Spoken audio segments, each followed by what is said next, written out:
ചെറിയമ്മ എന്തറിഞ്ഞിട്ട് ഇങ്ങനെ സംസാരിക്കുന്ന? എനിക്കറിയാവുന്ന കാര്യങ്ങൾ തന്നെ. പുതുതായി ഒന്നുമില്ലല്ലോ.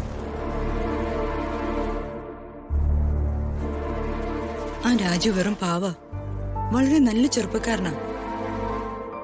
മോൾ അവനെ ഇങ്ങനെയിട്ട് വിഷമിപ്പിക്കരുത്. ഇപ്പൊ അങ്ങനെയായി. രാജു വളരെ നല്ലവൻ. എന്താ സംശയം? എന്റെ മോള് നല്ലവള് തന്നെയാ.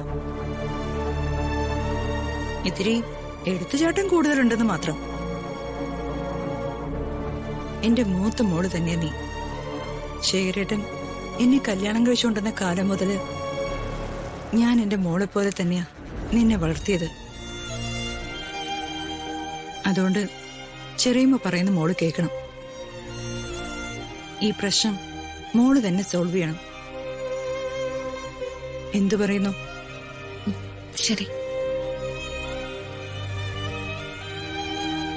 ഞാൻ എന്റെ എടുത്തുചാട്ടം കുറയ്ക്കാം.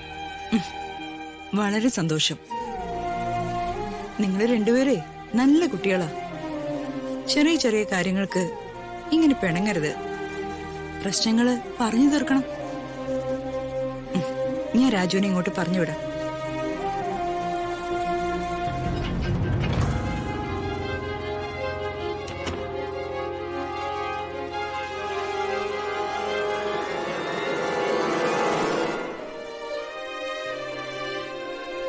വഴക്കുകളും പിണക്കങ്ങളും അവസാനിപ്പിക്കാന്ന് ഋതുമോള് പറഞ്ഞു.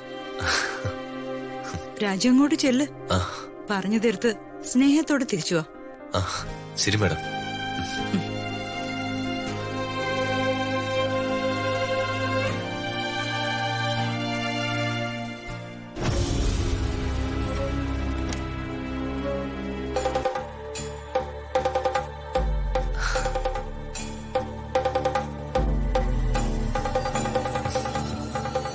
യാമിനി മാഡം ഇത്രയും പെട്ടെന്ന് ഈ പ്രശ്നം സോൾവ് ചെയ്യുമെന്ന് ഞാൻ കരുതിയില്ല.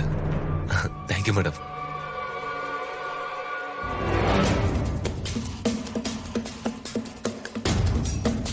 ഈ ഡിവോഴ്സ് പേപ്പറിൽ ഒന്ന് സൈൻ ചെയ്താൽ മതി.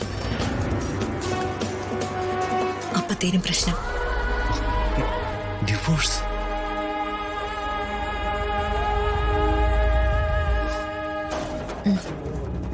സൈൻ ചെയ്.